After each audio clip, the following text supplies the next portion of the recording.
మంగళవారం మంచిది కాదు అని ఒక కుక్కని కన్విన్స్ చేయలేం. శ్రావణ శుక్రవారం రోజు స్నానం చేస్తే స్వర్గానికి వెళ్తావు అని ఒక కోతికి నచ్చ చెప్పలేం. ప్రపంచంలో ఏ జంతువు ఫిక్షనల్ స్టోరీస్ నమ్మవు, నిజాన్ని నమ్ముతాయి.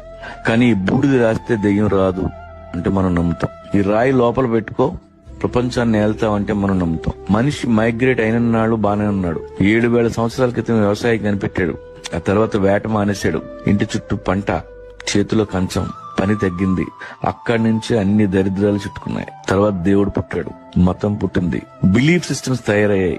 వాటి మధ్య పెరిగాం. క్వశ్చన్ చేసే ధైర్యం లేదు.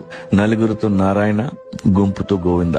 ఇప్పటికీ మైగ్రేషన్ లో ఉన్న అన్ని జంతువులు నిజంలో బతుకుతాయి. మైగ్రేషన్ ఆగిపోయిన మనం అబద్ధంలో బతుకుతున్నాం. ఫ్రీగా ప్లేట్ లోకి అన్నం వచ్చిన రోజులు ఇలాగే ఉంటాం. కానీ వేటగాడు ఎప్పుడు అలర్ట్ గా ఉంటాడు. మీ వేట ఆపొద్దు, మీ ఊళ్ళో ఉండొద్దు. కడుపు నిండిన వాడి పక్కలో అసలు మంగళవారం